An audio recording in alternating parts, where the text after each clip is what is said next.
Hi, I'm Nadia Giordana, and you're watching WomanVision TV. My guest today is Barb Greenberg. Barb is one of the 3 women featured in my recent book, Reinventing New Chapters in Your Life at Any Age. A few years ago, Barb found herself divorced and alone after 33 years of marriage. And we'll be talking to her today about how she managed to reinvent her life with regard to the 7 steps outlined in the book. Welcome to the show today, Barb. Thanks so much, Nadia. I'm glad to be here. I want to talk to you first about step 1. Step 1 is all about developing a healthier body and attitude.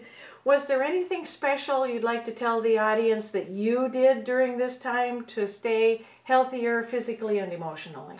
Oh, thank you for asking. And yes, what I did, I knew I was in trouble when someone asked me what my favorite color was, and I couldn't give them an answer. I thought, what if I say the wrong color? What if they don't like what I said? What if I change my mind? What if it isn't what it's supposed to be? I thought, uh-oh, that's not a good sign. So I realized what was best for me was I learned to start trusting myself again and listening to my intuition and believing what I knew was right. And that then carried on to taking care of my body. I would listen to my body. If I needed to stop, I stopped. If I needed to move, I moved. That really helped me a lot. Well, number 2 revolves around relationships and spirituality. Can you talk a little bit about that? Oh, sure. Especially during a divorce, sometimes friends stay with you. Sometimes they decide to choose sides and they disappear. And what was interesting was the people that did leave my circle, they were replaced by the most extraordinary friendships. The most wonderful women came into my life, people, all sorts of people. So I was very blessed that way. And spiritually too, I'm trusting much more that I'm being led where I'm supposed to be led. I'm going in the right direction, and it's very comforting.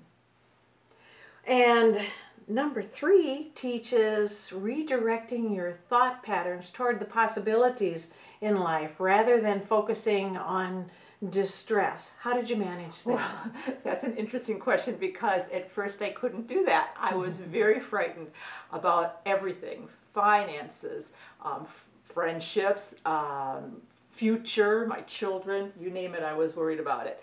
So one night when I couldn't sleep, I just picked up a fresh legal pad and a big pen and I wrote, I'm scared, I'm scared, I'm scared, I'm scared, I'm scared, page after page. And I pressed so hard, I ripped through some of the paper and I filled up the legal pad.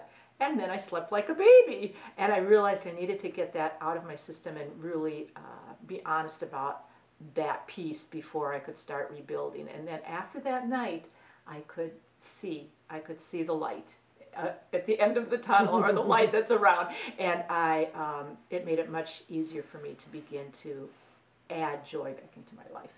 Oh, that's nice. Number 4 is my personal favorite, rediscovering the magic in your life.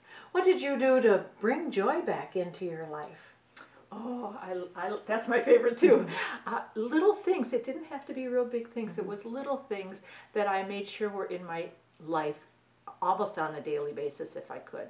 I realized I loved to write, so I'd write a little bit every day. I would go for walks outside. I love to be outside. I'm a horse person. Horses just are my, and so not every day, but as often as I could, I would go to the barn and just inhale, which some people wouldn't think would be thrilling, but for me it just lifted my spirits. Just little things like that that I kept in my life to feed my heart. Well, that sounds like the perfect way to do that.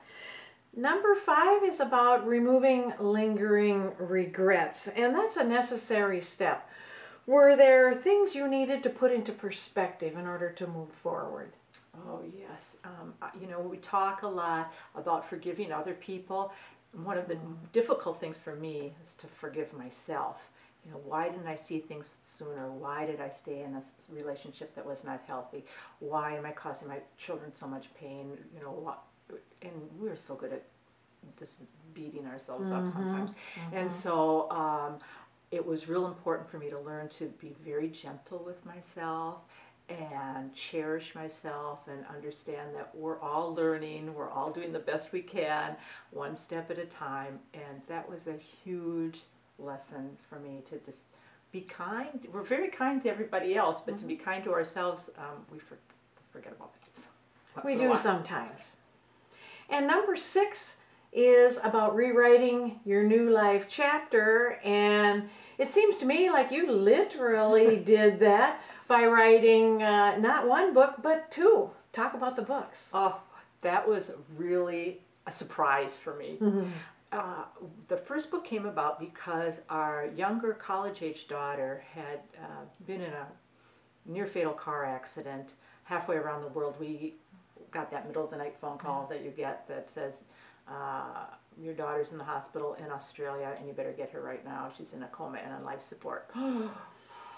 So as fast as we could get there, we got there, and she is a miracle, fabulous, amazing person. And she really inspired me. When I saw how she fought to regain her life, I was like, she can do that, I can do that too. And what happened when we got back to the States, a friend of mine said, there's a lot of things in your story that could help a lot of people. You might want to consider writing a story. And I thought, okay, I'll do that. Not having a clue what would be involved. And I discovered I loved writing. And not only did it feed my heart and help me heal, but it made a difference for other women, other people who read the book too. The feedback was wonderful. So that was the first book. And then the second book, after my divorce, I was sitting on the sofa eating yet another entire box of Kraft macaroni and cheese going, happily ever after, I don't know. Cinderella and Snow White, I think there's more to that story. So the second book is a fairy tale, new fairy tale called After the Ball, A Woman's Tale of Reclaiming Happily Ever After. Because not just divorcing women, but anyone who has any transition in their life, and just life in general, you get lost sometimes, you lose your way sometimes, and how do you find the gifts that you need to reclaim your voice and your spirit and your future? And that's how that book came about. I loved After the Ball. Thank you.